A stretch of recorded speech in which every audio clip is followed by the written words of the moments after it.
A nickel might not seem like a lot of money when you get one back for recycling a can or a bottle, but a new state audit found out that the ones that are not being returned these days are turning into literally millions of dollars for Albany. On your sides, Emily Lampa tells us what happens with that unclaimed money and why the taxation department is now under fire. It looks like junk, but that right there is the sight and sound of money. Thanks to the bottle bill, the state's 35-year-old recycling law, each of those plastic, aluminum, or glass beverage containers is worth 5 cents to the consumer who takes the time to turn it in. But if it ends up in a landfill, that unclaimed money gets divvied up. The bottlers, distributors, and certain retailers that exchange money for recyclables keep 20% and send 80% to the state. Last year, the state collected $102 million in 5-cent deposits.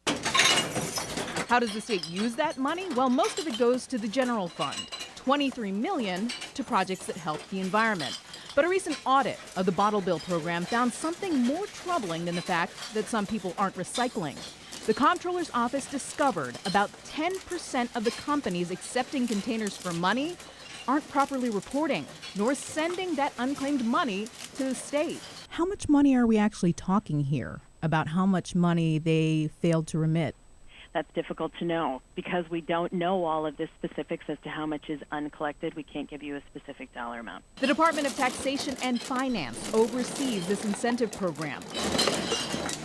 And they agreed to not just recover the money, but fix problems with how the program is monitored and enforced. The Taxation Department has also said it plans to audit a number of those companies. Thank you. They are charged with collecting this money. You know, the expectation when the legislation was put together was that they were the appropriate entity to be doing this. You know, our auditors found problems that, Tax and Finance certainly in their response seems to say that they are addressing and are taking seriously. Now, we reached out to the State Department of Taxation and Finance to get a list of those businesses not complying with the recycling law to find out if any of them are in Western New York. But a spokesperson tells me they can't release that information because it's protected by the state tax law. Emily Lampa, Channel 2 News. Emily, thank you. A little